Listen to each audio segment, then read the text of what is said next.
Assalamualaikum warahmatullahi wabarakatuh. Alhamdulillahirabbil alamin wassalatu wassalamu ala Rasulillah wa ala alihi wa sahbihi wa man walah, amma ba'd. Ikhwas sekalian, Bapak, Ibu-ibu, saudara-saudari kaum muslimin dan muslimat yang mudah-mudahan senantiasa dirahmati oleh Allah Subhanahu wa taala.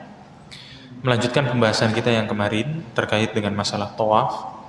Setelah seseorang selesai dari ibadah tawafnya, maka dan segala macam hal-hal yang berkaitan dengan tawaf, termasuk sholat di belakang makam Ibrahim, kemudian minum zam-zam dan seterusnya, maka apa?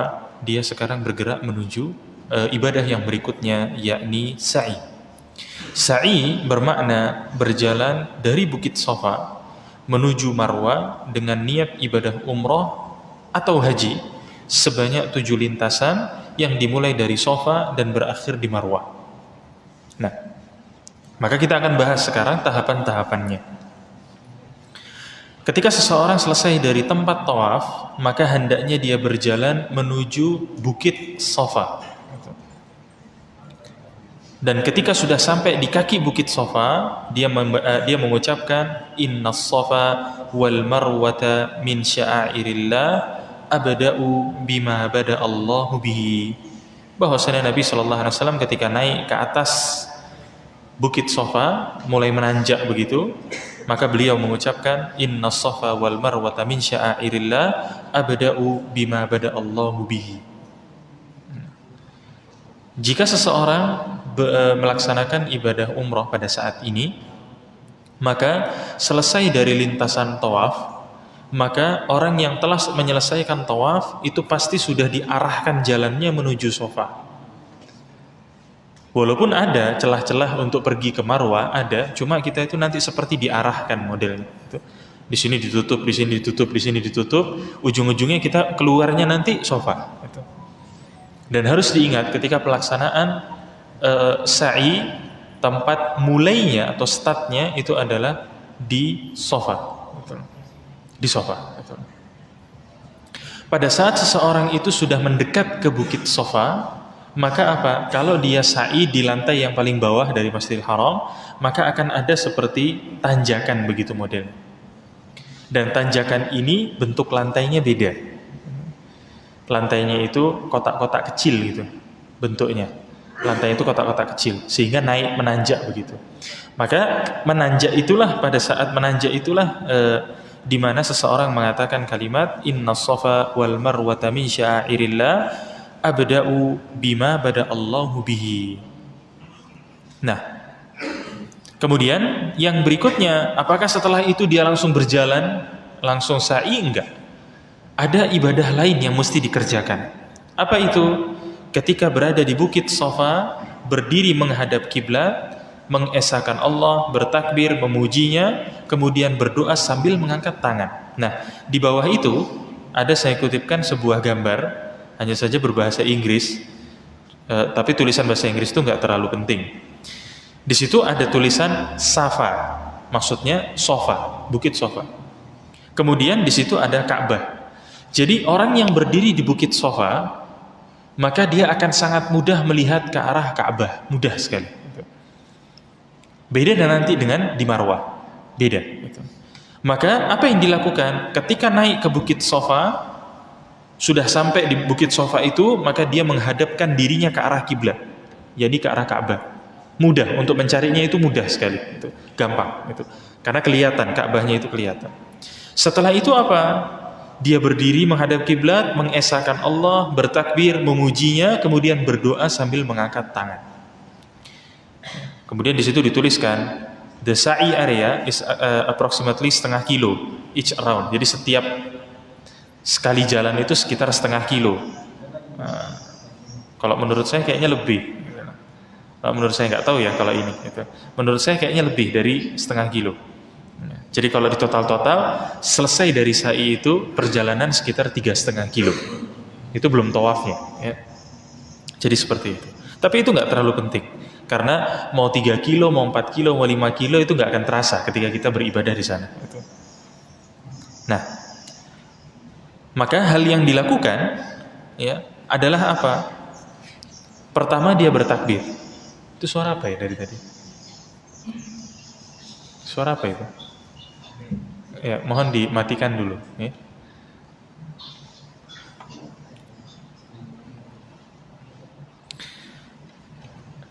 Ketika seseorang sudah sampai di Bukit Sofa, maka dia menghadap ke arah kiblat, kemudian dia apa? Bertakbir.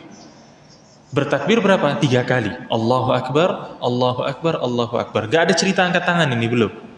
Jadi dia menghadapkan dirinya ke arah kiblat, kemudian Allahu Akbar, Allahu Akbar, Allahu Akbar. Lalu dia mengatakan apa? La ilaha illallah wahdahu la syarikalah, lahul mulku wa lahul hamdu wa huwa ala kulli syai'in qadir. La ilaha illallah wahdah anjaza wa'dah wa nasara 'abdah wa hazamal ahzab wahdah. Nah, setelah mengucapkan kalimat ini yang kemudian maknanya Allah Maha Besar 3 kali, tiada Tuhan yang berhak disembah selain Allah, yang Maha Esa, tiada sekutu baginya, kepunyaannya segala kerajaan dan pujian, dan Dia Maha Kuasa atas segala sesuatu, tidak ada yang berhak disembah selain Allah, yang Maha Esa, yang melaksanakan janjinya, yang menolong hambanya, yang mengalahkan musuhnya sendirian tanpa bantuan siapapun. Kemudian apa? Nabi SAW berdoa di antara kalimat tersebut dan diulangi seperti itu 3 kali. Berarti setelah mengucapkan kalimat yang tadi Allahu Akbar dan seterusnya sampai wahazamal ahzab wahda, Nabi SAW mengangkat tangan sambil berdoa.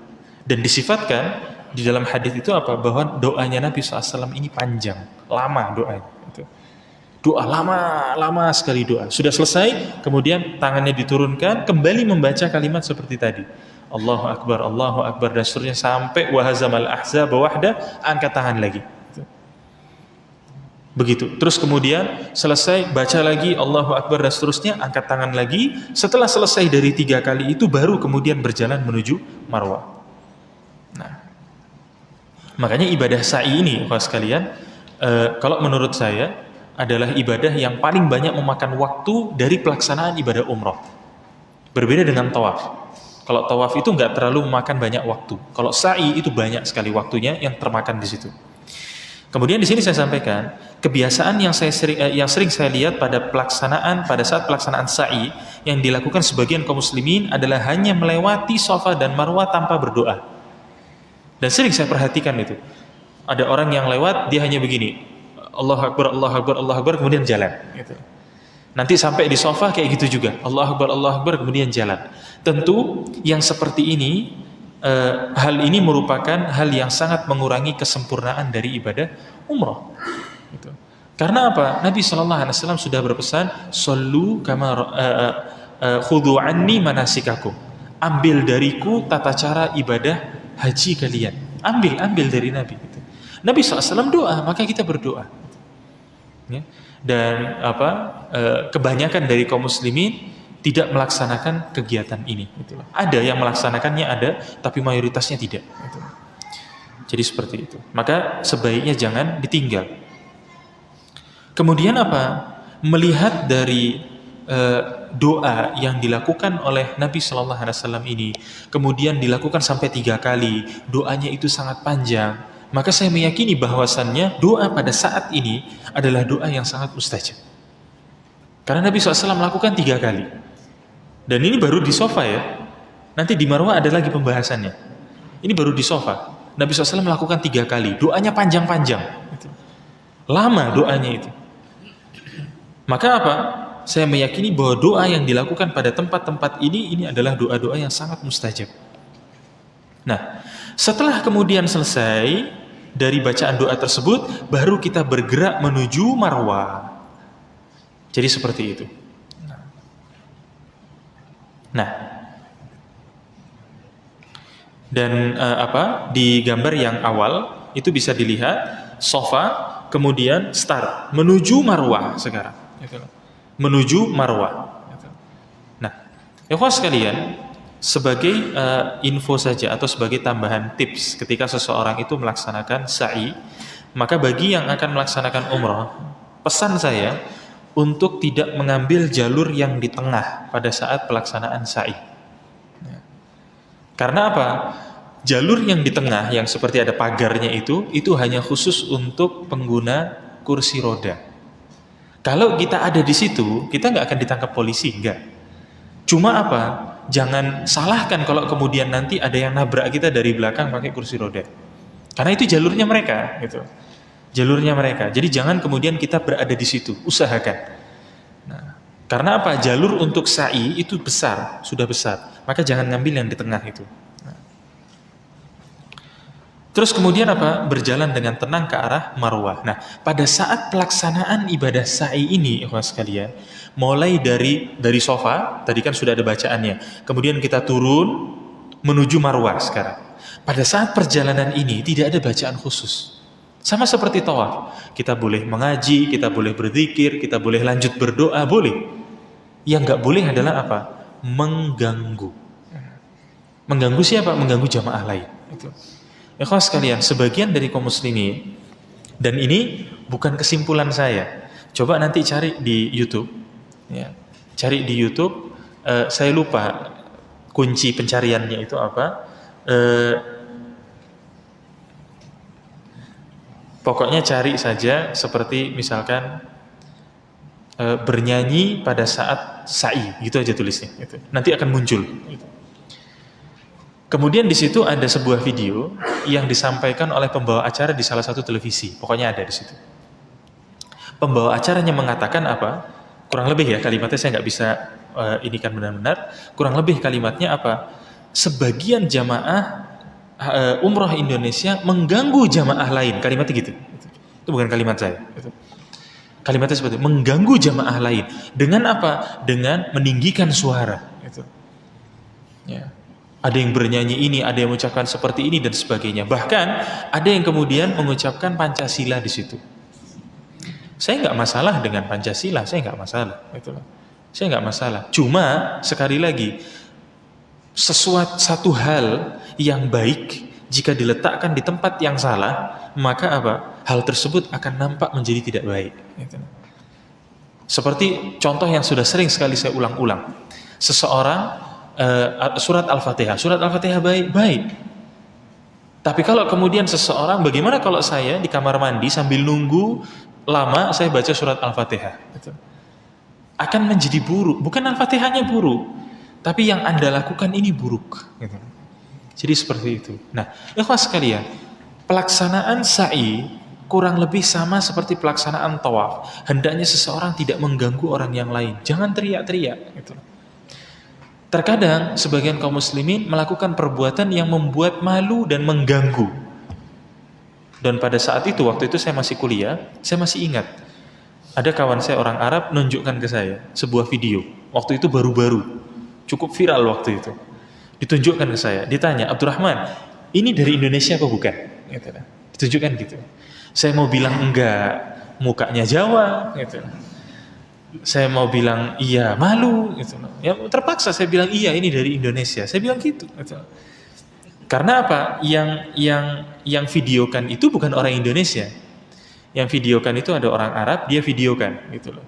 Dia videokan, ditunjukkan ke kawan-kawannya. Jadi seperti itu. Maka sekalian jangan punya kebiasaan seperti itu. Makanya sering saya sampaikan, saya ingatkan kepada kawan-kawan pada saat pelaksanaan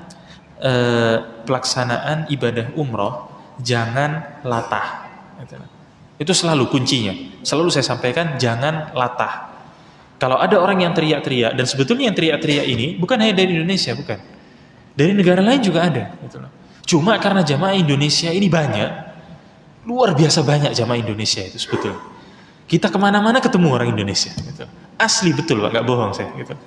Betulan, kita kemana-mana, di rumah makan ketemu Indonesia, di tempat perbelanjaan ketemu orang Indonesia.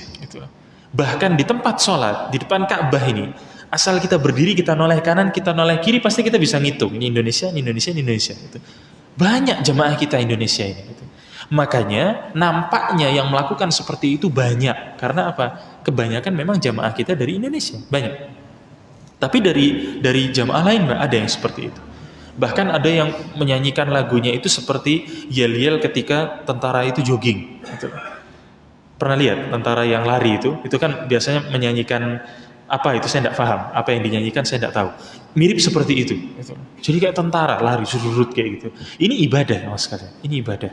Maka jangan kemudian kita rendahkan ibadah yang mulia ini. Baik. Nah, kemudian ketika sampai di lembah, jadi ikhwas sekalian, dahulu Safa dan Marwah ini adalah bukit yang cukup tinggi bukitnya. Kemudian apa? Turun dari bukit tersebut, berjalan sedikit, kemudian ada sebuah lembah. Baru kemudian jalan naik lagi ke bukit Marwah. Jadi asalnya seperti itu. Lah sekarang lembah ini sudah tidak ada. Jadi sudah diratakan. Kemudian lembah ini diganti tandanya dengan diberikan lampu berwarna hijau. Makanya selalu saya sampaikan, lampu berwarna hijau yang ada di Masjidil Haram itu semua ada maknanya. Kecuali kalau kita sendiri yang bawa lampu hijau, itu nggak ada artinya. Tapi kalau lampu yang ditempel di Masjidil Haram yang berwarna hijau itu semua ada maknanya, semua ada maksudnya, semua ada artinya. Jadi seperti itu. Nah, kemudian di situ saya kutipkan gambar, cuma kayaknya di situ nggak ada warnanya, jadi mungkin hitam putih. Jadi di situ ada seperti lampu berwarna hijau yang panjang, ada lampu panjang begitu. Ya. Jadi seperti itu. Ini posisinya lebih dekat ke arah sofa. Posisi lampu ini lebih dekat ke arah sofa. Nah, pada saat ketika kita sampai di bagian lampu ini, maka apa? Disunnahkan bagi laki-laki untuk berlari-lari. Bukan untuk perempuan, tapi hanya khusus untuk laki-laki saja. Tapi kalau kemudian laki-lakinya sakit atau berbahaya bagi dirinya untuk lari, atau dia dikhawatirkan terlepas dari rombongan kalau lari misalkan, maka apa? Nggak usah lari, nggak masalah. Kalau saya kemarin ketika membimbing itu, saya sudah sampaikan betul-betul kepada jamaah wanita dan kepada jamaah laki-laki bahwa apa? Saya dan jamaah laki-laki kita akan berlari. Nanti sudah sampai di sana, kita akan nunggu jamaah ibu-ibu yang berjalan biasa. Jadi saya sampaikan seperti itu. Nah, jadi hal ini berlaku ketika pergi dari Safa ke Marwah atau sebaliknya dari Marwah ke Safa, dan ketika berlari membaca bacaan tertentu. Sebagaimana yang disampaikan oleh sahabat Jabir, "Tsumma anzala ilal Marwah hatta idzan sabbat qadamahu ramala fi batnil wadi hatta idza sa'ida masya hatta atal Marwah." Bahwa Nabi Shallallahu Alaihi Wasallam menuruni bukit Safa kemudian menuju Marwah, sehingga ketika sampai di lembah beliau Shallallahu Alaihi Wasallam berdiri. Ketika jalan mulai naik, maka apa? Nabi Shallallahu Alaihi Wasallam berjalan biasa sampai ke Marwah. Jadi seperti itu. Nah, apa bacaannya pada saat di lampu hijau tersebut? Bacaannya adalah apa? Rabbighfir warham innaka antal a'azzul akram. Ini doa yang dibaca oleh Nabi SAW di antara lembah tersebut. Jadi ketika turun di lembah itu, beliau membaca ini. Nah sekarang, kalau kemudian kita sampai di tempat ini, maka kita membaca kalimat tersebut. Rabbighfir warham innaka antal a'azzul akram. Lepas dari lampu hijau tadi, kita berjalan biasa dan tidak ada bacaan-bacaan khusus. Nah, setelah sampai di Marwah, maka apa? Kembali membaca kalimat yang sama seperti yang kita baca ketika di Safa. Jadi seperti itu. Sama. Allahu Akbar, terus la ilaha illallah dan seterusnya sampai wahazamal ahzaba wahdah. Terus habis itu ngapain? Doa lagi. Sambil tetap menghadapkan diri ke arah kiblat. Nah, bedanya pada saat seseorang itu berada di Marwah, maka dia tidak bisa melihat Ka'bah, ketutup bangunan. Dari dulu sampai sekarang, kalau seseorang itu berada di Marwah, dia nggak akan bisa melihat Ka'bah dengan jelas, karena ketutup bangunan, nggak kelihatan. Lah terus gimana caranya? Di masjid itu sudah ada garis-garis shaf, maka kita tinggal ngikuti itu aja. Tinggal ngikuti itu aja, insya Allah kita menghadap ke arah kiblat.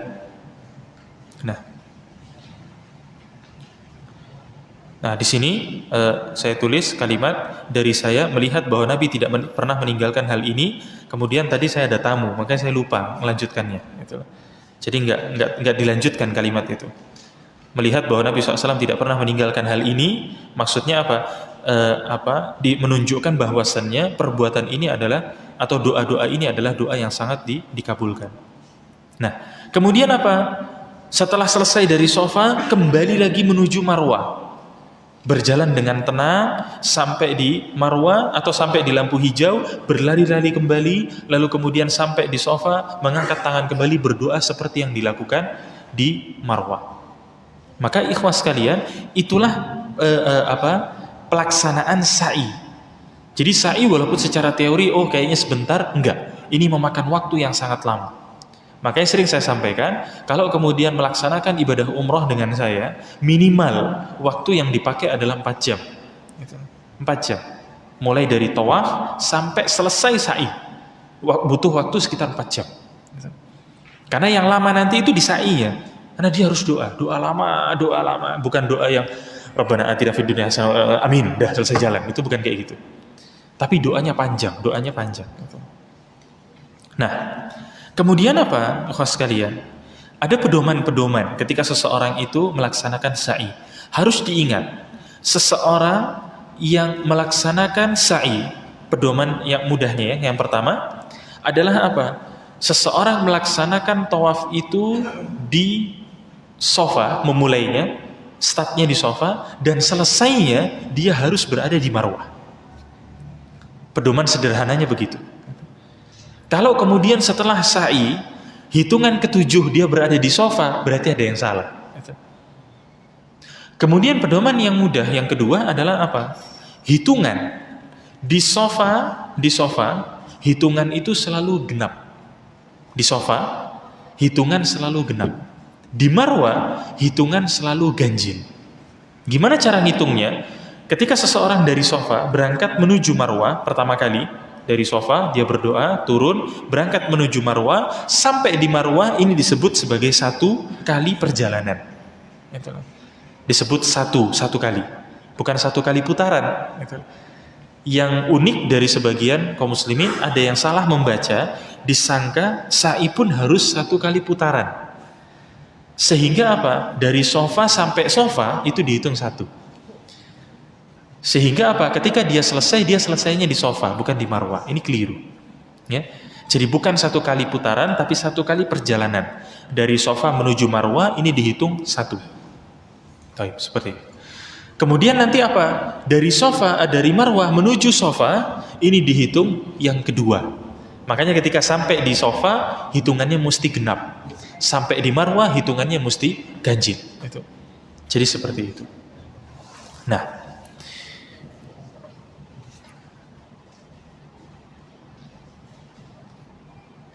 baik. Kemudian ibadah sa'i memiliki kaidah yang mudah. Seseorang yang memulai sa'i di Safa kemudian berakhir di Marwah, maka sudah benar hitungannya. Jadi mudah sekali kaidah. Nah, kemudian ikhwas sekalian, setelah menyelesaikan hal tersebut, maka apa? Telah selesailah ibadah sa'i seseorang. Tapi apa? Ibadah umrohnya belum selesai, belum lengkap. Ya, jadi ibadah sa'inya sudah selesai, tapi tata cara atau rangkaian ibadah umrahnya belum selesai. Masih ada 1 lagi yang tersisa. Apa itu? Yang disebut dengan tahallul. Seseorang yang telah selesai melaksanakan ibadah sa'i, maka langkah akhir adalah apa? Atau langkah terakhir adalah tahallul, atau keluar dari keadaan haramnya. Kan pada saat pelaksanaan ibadah umrah, kita kan dalam keadaan berihram. Kan gitu. Kita haram melakukan ini, haram melakukan itu, banyak hal. Lah sekarang kita ingin melepaskan diri kita dari keadaan haram tersebut. Maka apa yang menghalalkannya? Makanya disebut dengan tahallul. Apa yang menghalalkannya? Yang menghalalkannya adalah apa? Mencukur rambut. Pelaksanaan mencukur rambut ini, ikhwas sekalian, didasarkan dalam sebuah hadis yang bersumber dari sahabat Jabir radhiyallahu an, bahwasannya apa? Dia mengatakan annahu hajja ma'an Nabi sallallahu alaihi wasallam. Bahwasanya dia haji bersama dengan Nabi SAW. Kemudian Nabi SAW bersabda, ahillu min ihramikum bitawafil bait wa bainas safa wal marwah wa qassiru. Nabi SAW mengatakan kepada para sahabatnya setelah selesai umrah, bertahallullah dari ihram kalian setelah tawaf dari Ka'bah dan sa'i antara Safa dengan Marwah, dan pendekkanlah rambut kalian.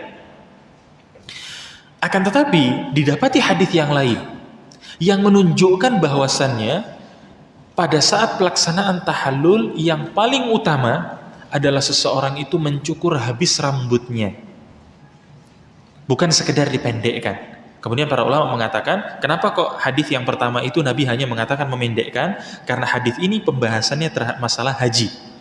Haji itu tahallulnya 2 kali.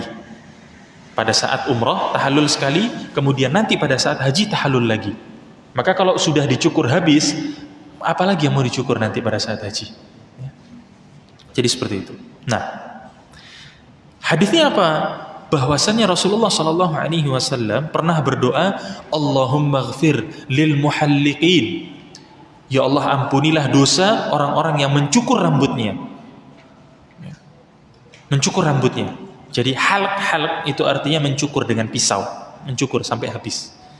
Bahasa kita tuh botak licin, gitu. Sampai habis, nggak ada lagi rambutnya. Maka para sahabat mengatakan, ya Rasulullah, wal muqassirin. Wahai Rasulullah, bagaimana dengan yang memendekkan saja? Memendekkan. Pendek itu, walaupun setengah senti itu tetap disebut dengan muqassirin. Dia tidak disebut dengan hal. Walaupun cuma 3/4 senti, Ustaz. Walaupun 3/4 senti. Itu. Walaupun 2 mili, walaupun 2 mili. Itu tidak disebut dengan hal. Maka para sahabat mengatakan, wal muqassirin wahai Rasulullah. Yang memendekkan gimana wahai Rasul? Maksudnya, nggak didoakan juga, gitu. Maka Nabi SAW tetap berdoa, Allahumma ghfir lil muhallikin. Ya Allah, ampunilah dosa orang-orang yang mencukur rambutnya. Wal muqassirin ya Rasulullah. Tanya lagi para sahabat, wahai Rasulullah, yang memendekkan gimana? Allahumma ghfir lil muhallikin. 3 kali Nabi SAW doakan. Ya Allah, ampunilah dosa orang-orang yang mencukur habis rambutnya. Sahabat tanya lagi, wal muqassirin ya Rasulullah. Baru Nabi SAW mengatakan, wal muqassirin. Dan juga untuk orang yang memendekkan rambutnya. Maka ikhwas sekalian, sering saya kemudian sampaikan kepada jamaah umrah, bahwa apa? Ketika kita melaksanakan, atau ketika kita misalkan berada di sebuah keadaan yang Nabi SAW ada pada saat itu. Misalnya. Maka saya tanyakan, mana yang lebih kita pilih? Didoakan 3 kali oleh Nabi SAW atau didoakan sekali? Mau pilih yang mana? 3 atau 1? Nggak ada pertanyaan, nggak ada jawabannya, nggak usah dijawab yang seperti ini. Itulah. Orang yang betul keyakinannya, orang yang sangat mengharapkan surga Allah Subhanahu Wa Taala, orang yang sangat senang didoakan oleh Nabi Shallallahu Alaihi Wasallam, tentu akan apa? Pilih yang 3, nggak usah dijawab itu pertanyaan. Itu pertanyaan yang tidak membutuhkan jawaban, gitu. Tentu kami akan sangat menginginkan yang 3 kali. Kalau memang ingin 3 kali didoakan oleh Nabi SAW, cukur habis rambutnya. Gitu. Ya. Maka di sini saya sampaikan, seorang Muslim hendaknya mengambil hal yang lebih utama dalam masalah ini dan tidak terlalu sayang dengan rambutnya. Khusus sekali ya, kalau kita cukur habis rambut kita sampai botak, insya Allah masih akan tumbuh lagi. Gitu. Masih akan tumbuh lagi. Gitu. Jangan kemudian seseorang merasa sayang dengan rambutnya hanya dicukur di sini, enggak. Itu. Jadi seperti itu. Yang paling afdol adalah menggundul habis rambut yang dimiliki bagi laki-laki. Dan ikhwas sekalian, di sana para pencukur rambut itu sudah handal. Ya. Pekerjaan mereka itu sudah menggunduli rambut, mungkin bisa dibilang jutaan kepala dia sudah menggunduli itu. Karena mereka kerja bertahun-tahun di sana. Maka ketika menggunduli rambut, itu terkadang mereka menggunduli itu sambil ngobrol, itu. Dan pelaksanaannya cepat sekali. Jadi mereka itu kalau menggunduli rambut itu nggak seperti di kita.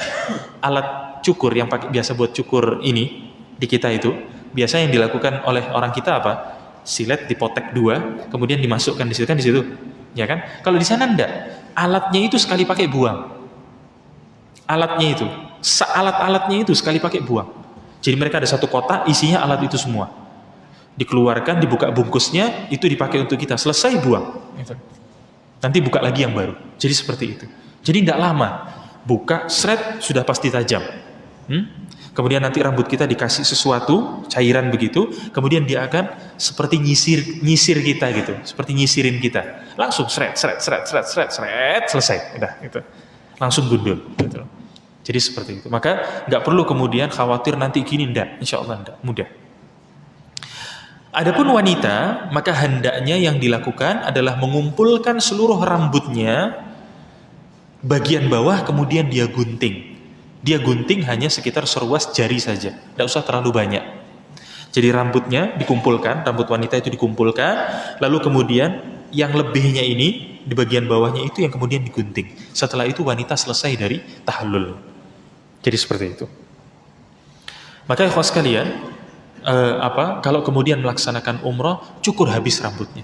Tidak usah sayang-sayang dengan rambut. Ya. Tumbuh lagi kok insya Allah. Tumbuh lagi insya Allah. Nah, terus kemudian tersisa pembahasan terakhir, apakah disyariatkan untuk umroh berkali-kali dalam sekali perjalanan? Ini sebetulnya pembahasannya panjang, cuma saya ringkas saja pembahasannya. Hal ini sering sekali ditanyakan oleh sebagian kaum muslimin. Ada yang sudah mengamalkannya dan ada juga yang memilih tidak mengamalkannya. Maksudnya apa sih? Dalam sekali perjalanan, satu kali trip itu, jamaah umroh melaksanakan umroh berkali-kali. Jadi setelah selesai tadi tahallul, sudah selesai, maka nanti dia akan pergi lagi, pakai ihram lagi, kemudian jalan lagi. Itu di waktu yang sama, misal. Sehingga sekali pergi, dia bisa melaksanakan umroh sampai 7 kali, misalnya. Nah, maka kaum muslimin yang melaksanakannya berpendapat bahwa ini adalah perjalanan yang langka, yang mungkin saja tidak akan terulang kembali. Maka mumpung masih ada di situ, laksanakan umroh berkali-kali. Maka bapak saya, Ustaz Mubarak rahimahullah, beliau menjulukinya sebagai umroh mumpung. Mumpung di sana. Maka beliau katakan umroh mumpung. Nah, kaum muslimin yang memilih untuk tidak melaksanakan umroh berkali-kali berpendapat, satu, Nabi SAW tidak pernah melakukan. Itu sudah menjadi hal yang cukup telak gitu loh. Nabi nggak pernah melakukannya. Kemudian dikatakan, tapi kan Nabi SAW itu perjalanannya mudah, cuma perjalanan darat. Kalau kita kan jauh, biayanya besar. Taib. Kemudian di situ yang kedua, kebutuhan akan umroh berkali-kali telah ada di zaman Nabi. Kebutuhan itu sudah ada. Terlebih terhalangnya Nabi SAW untuk memasuki Mekah pernah terjadi pada saat perjanjian Hudaybiyah pada tahun 6 Hijriah. Nabi SAW pernah berangkat 8 hari, perjalanan 8 hari, perjalanan darat, sampai di sebuah tempat dihalangi, gak boleh masuk. Dalam keadaan ihram itu. Tidak boleh masuk. Bayangkan ya sekali, karena kota Mekah masih dikuasai oleh kaum Quraisy, kaum kafir Quraisy maksudnya. Dihalangi, nggak boleh masuk Mekah. Perundingan ini dan sebagainya sampai dikirim sahabat Utsman bin Affan, tetap nggak diizinkan. Suruh balik tahun depan. Itu. Bayangkan itu. Disuruh balik tahun depan. Itu. Apakah ini sudah nggak cukup sebab untuk Nabi SAW mengatakan pada saat tahun 7 Hijriah, tahun depannya, Nabi SAW umroh yang kemudian diizinkan oleh orang-orang kafir Quraisy. Harusnya pada saat itu, kalau memang ini harus dilakukan, mesti Nabi SAW mengatakan kepada para sahabatnya apa? Mumpung kita diizinkan ini, ayo kita umrah berkali-kali. Kan mesti gitu. Kita nggak dihalangi loh masuk ke dalam Saudi Arabia. Kita hanya nggak punya duitnya, itu aja. Ternyata pada tahun ke-7 Hijriah, Nabi SAW tidak mengatakan kepada para sahabatnya, umrohlah berkali-kali. Tidak. Begitu pula para sahabatnya, tidak ada satupun yang inisiatif. Tidak mengatakan, wahai Rasul, ini kan kita nggak tahu lagi kapan kita kesini. Iya, kalau nanti kita datang lagi, kaum kafir Quraisy nggak akan menghalangi. Kalau menghalangi gimana? Maka ayo kita laksanakan. Tidak ada yang kayak gitu. Tidak ada. Kemudian apa? Masih banyak amalan lain yang memiliki keutamaan yang pasti. Seperti apa? Memperbanyak tawaf. Karena Hajar Aswad akan dihadirkan nanti untuk menjadi saksi. Menjadi saksi orang-orang yang telah tawaf di Ka'bah. Dia akan menjadi saksi. Fulan, dia itu tawaf. Fulan ini memperbanyak tawaf. Fulan ini dia akan menjadi saksi di hadapan Allah Subhanahu wa taala. Perbanyak tawafnya gitu. Kalau perlu habis setiap sholat, cuma nggak saya anjurkan, itu loh. Nah kalau setiap sholat tawaf terus, biasanya teler nanti, itu loh. Biasanya itu 1 hari kuat, 2 hari kuat, hari ketiga nggak akan ke masjid lagi, itu loh.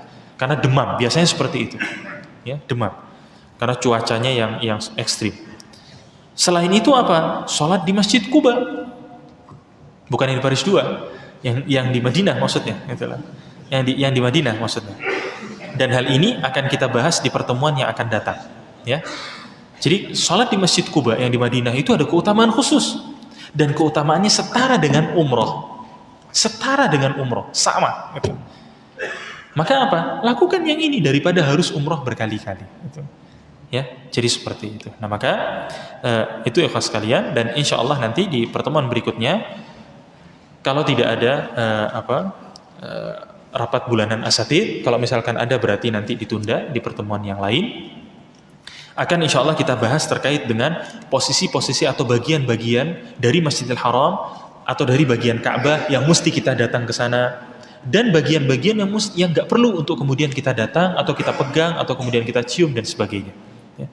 Itu insya Allah nanti akan kita bahas di pertemuan berikutnya. Nah, kemudian di sini ada pertanyaan. Bagaimana hukum seseorang yang melaksanakan sholat, berzikir dan berdoa hanya di dalam hati tanpa menggerakkan mulut atau bibir sama sekali? Ikhwas sekalian, jika yang dimaksud di sini orangnya adalah orang yang bisu, nggak bisa ngomong, maka apa? Hendaknya dia melaksanakan ibadah-ibadah ini sesuai dengan kemampuan. Dia bisanya apa? Karena dia nggak bisa ngomong, nggak usah. Gitu. Tapi jika yang ditanyakan ini adalah orang yang normal, artinya dia bisa berbicara, maka para ulama menjelaskan bahwa pelaksanaan sholat itu bacaannya mesti dibaca. Yang namanya membaca itu ya kayak tadi barusan saya baca, gitu. Baca. Gitu. Kalau saya diam, ini tidak membaca, ini melihat huruf. Membaca Al-Quran juga seperti itu. Kalau kemudian kita hanya buka mushaf Quran kemudian kita begini, ini tidak disebut dengan membaca. Kita hanya melihat huruf, yang kemudian huruf itu kita rangkai di dalam otak kita. Kemudian kita memahami rangkaian huruf tersebut, tapi membaca tidak. Nah, sama seperti, karena apa? Yang namanya membaca itu adalah apa? Menggerakkan bibir atau menggerakkan lidah dengan kalimat-kalimat yang difahami. Itu yang disebut dengan membaca atau berbicara. Maka sama halnya, kalau kemudian saya duduk di sini, kemudian selama 40 menit, saya hanya begini. Hanya begitu toh, misalkan. Apakah dikatakan, ini Ustadz ceramahnya bagus sekali? Gitu. Apakah gitu? Enggak. Kita akan mengatakan ngomong-ngomong. Tapi saya bilang, enggak, saya sudah ngomong dalam hati. Gitu. Tidak dianggap omongan seperti itu. Gitu. Maka di dalam sholat, seseorang hendaknya membaca. Baca. Gitu. Hanya suaranya jangan keras. Suaranya jangan keras. Baca, maka nggak ada istilahnya membaca dalam hati, itu nggak ada. Kalau kemudian kita lihat di dalam hadis-hadis, kita akan melihat para sahabat bahkan bisa tahu apa yang Nabi SAW baca. Karena terkadang Nabi SAW keraskan doanya. Doa di dalam sujud dikeraskan. Bukan bacaan sujud ya, doa di dalam sujud Nabi SAW kadang keraskan. Makanya sahabat bisa dengar, oh Nabi bacanya begini. Itu. Jadi seperti itu. Begitu pula di dalam zikir dan doa. Hendaknya seseorang jangan diem gini, diem gitu, jangan. Gitu. Baca kalimat subhanallah, baca. Gitu. Begitu pula dalam berdoa, jangan diem, gitu loh. Apa yang diminta kalau diem, gitu loh. Kita minta, apa yang diminta, gitu loh. Ya seperti saya datang ke Bapak, apa ini, apa maksudnya, mau salaman kah, mau apa, gitu loh. Enggak, saya mau minta apa, gitu loh. Ucapkan, saya minta ini, gitu. Jadi seperti itu. Maka hendaknya seseorang jangan diam di dalam sholat, jangan juga kemudian diam ketika berzikir dan berdoa. Maka ikhwas sekalian, itu pembahasan kita pada kesempatan kali ini. Wassallallahu ala nabiyina Muhammadin wa ala alihi wa sahbihi ajma'in. Subhanakallahumma bihamdika asyhadu an la ilaha illa anta astaghfiruka wa atubu ilaik. Assalamualaikum warahmatullahi wabarakatuh.